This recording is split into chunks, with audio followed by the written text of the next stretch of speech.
se disent, après tout ce qu'il a subi, peut-être qu'il a envie de... Non. Exactement. Non. Dans les bruits de couloir. Voilà, de repartir. Non, mais écoutez, comme je suis un être d'autres humain, horizons. je suis un être humain, évidemment qu'il y a beaucoup de choses qui me déplaisent, mais je ne vais pas retourner. Bon, vous savez, j'ai écrit un livre récemment, malheureusement il est en anglais, il arrivera en français à un moment.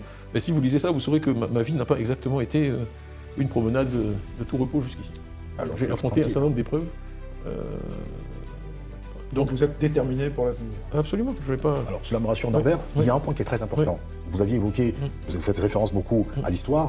On va certainement aller dans un élément historique, mais qui est en parallèle avec notre réalité géopolitique. Lors d'une interview, vous avez évoqué le cas en fait, d'accord de l'approche avec les pays de la sous-région, l'AES en l'occurrence. Vous êtes inspiré en tout cas de la maîtrise et de l'approche géopolitique du président Félix Houphouët-Boigny. Hier, nous avions brillamment écouté le président Laurent Gbagbo, avec le confrère Alain Foka, évoquer aussi cette nécessité de ne pas rompre diplomatiquement les ponts et même économiquement les ponts avec ces pays de l'AES. Tidjane Thiam au pouvoir, que fera-t-il concrètement, d'accord, avec ces pays de l'AES, concrètement? Et d'abord, il y a nos convictions. Vous savez qu'on a un programme très élaboré, hein, j'en ai parlé souvent, 404 du PDCI, que je travaillé pendant un an. C'est pour ça qu'on conduise le PDCI à sa perte, on va vraiment faire quelque chose de concret. Et un des premiers thèmes, c'est une Côte d'Ivoire en paix à l'intérieur de ses frontières et en paix avec ses voisins. On a fait un objectif essentiel, c'est le premier de notre programme. Donc il faut être en paix avec ses voisins. Et ça passe par le dialogue. Ça va revenir comme leitmotiv, ça passe par le dialogue. On doit toujours pouvoir parler, Même si on est en désaccord, hein, on partage le même espace géographique, les problèmes de ces pays-là, d'une manière ou d'une autre, deviennent nos problèmes.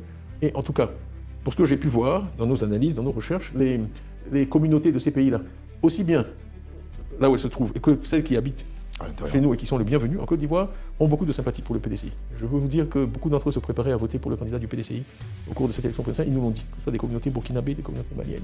Et ils voyaient le retour du... Parce que, bon, quand on fait l'histoire, hein, qui parlait du bétail électoral du PDCI? Ah oui, c'est vrai. Merci. Alors, ok, c'est pas si loin. Donc, le parti qui laissait tout le monde voter, et ça c'est resté hein, dans l'esprit de nos frères du Burkina, du Mali et d'autres pays, c'était le PDCI. Bon, il y a eu un épisode malheureux, j'ai dit ce que j'en pensais, bon, qui à un moment donné n'était pas fidèle aux valeurs fondamentales du PDCI, mais ils sont heureux de voir un président du PDCI qui tient le même discours que celui qu'ils ont toujours souhaité voir le PDCI tenir, celui du président Houphouët-Boigny, qui est vous savez qu'il avait supprimé les visas pour les Africains non ivoiriens. Bon. Donc toutes ces choses-là, c'est des gestes symboliques importants. Mais... Et puis moi j'irai au Ouagadougou.